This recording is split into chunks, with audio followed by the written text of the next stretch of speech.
ये है दुनिया की सबसे खूबसूरत राजकुमारियां, महारानी विक्टोरिया। 24 मई सन 1819 में जन्मी महारानी विक्टोरिया ने मात्र 18 साल की उम्र में ही राजगद्दी को संभाल ली थी। तकरीबन 63 सालों तक इन्होंने सत्ता संभाली, जिसके नाम यूरोपीय इतिहास में सबसे लंबे समय तक राज करने वाले शासकों में गिना जाता है। ये खूबसूरत होने के साथ साथ बेहद ही इंटेलिजेंट थी, साथ ही उनके हाथ में सत्ता की अपार ताकत थी।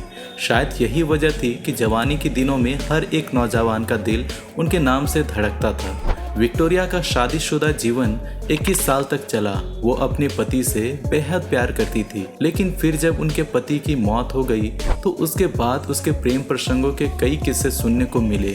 और जब वो भारत पर हुकूमत चला रही थी तब उनका दिल एक भारतीय नौजवान पर भी आया था।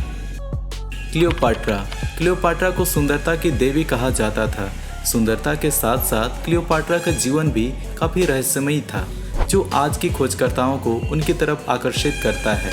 इतिहास के मुताबिक क्लियोपाट्रा जितनी सुंदर थी, उससे कहीं ज़्यादा चतुर और षड्यंत्रकारी भी थी।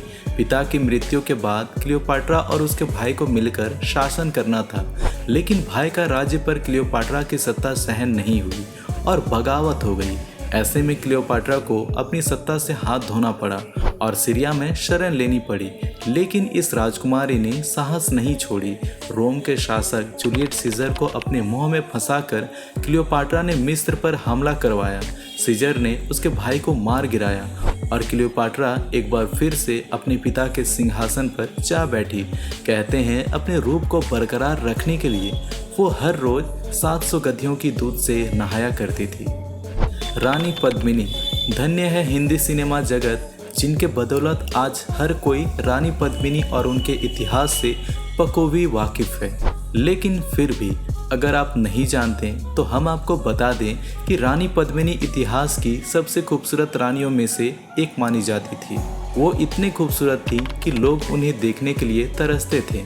हर कोई उन पर फिदा था, जिसमें से एक मुगल बादशाह अलाउद्दीन खिलजी का भी नाम शामिल है।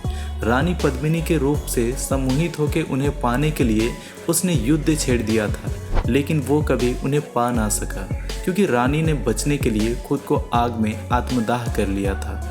महारानी इंदिरा देवी बड़ौदा राज्य की राजकुमारी थी। वह इतनी खूबसूरत थी कि अपने ज़माने में उन्हें देश का सबसे खूबसूरत महिला माना जाता था।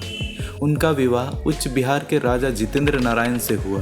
बताया जाता है कि अपने पेरेंट्स द्वारा की गई सगाई को तोड़कर उन्होंने महाराजा जितेंद्र से लव मैरिज की थी। इंदिरा देवी हमेशा अपने पहनावे और खूबसूरती को लेकर सजग रहा करती थी। देश में सिल्क और शिफॉन साड़ी बनाने का ट्रेंड, जिसका श्रेय भी उन्हीं को जाता है। रानी को बनने और संवरने का बड़ा शौक था।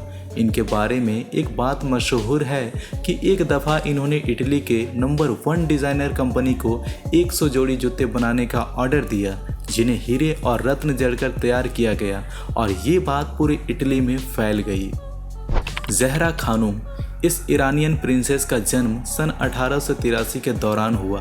बेशक इनके चेहरे और कदकाठी को देखकर आप सोच रहे होंगे कि ये मोहतरमा इस खूबसूरत राजकुमारियों की लिस्ट में कैसे आ गई।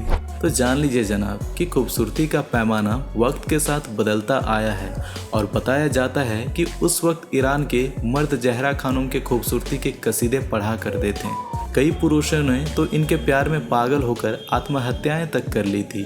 ज़हरा अपने समय से कुछ ज़्यादा ही आगे थी। उसने मर्दों के दौर में औरतों पर होते अत्याचारों के खिलाफ आवाज़ उठाई। वो एक आर्टिस्ट थी, एक लेखिका थी और एक ऐसी महिला थी जिसने ईरान में पश्चिमी देशों जैसे कपड़े पहनना शुरू किए।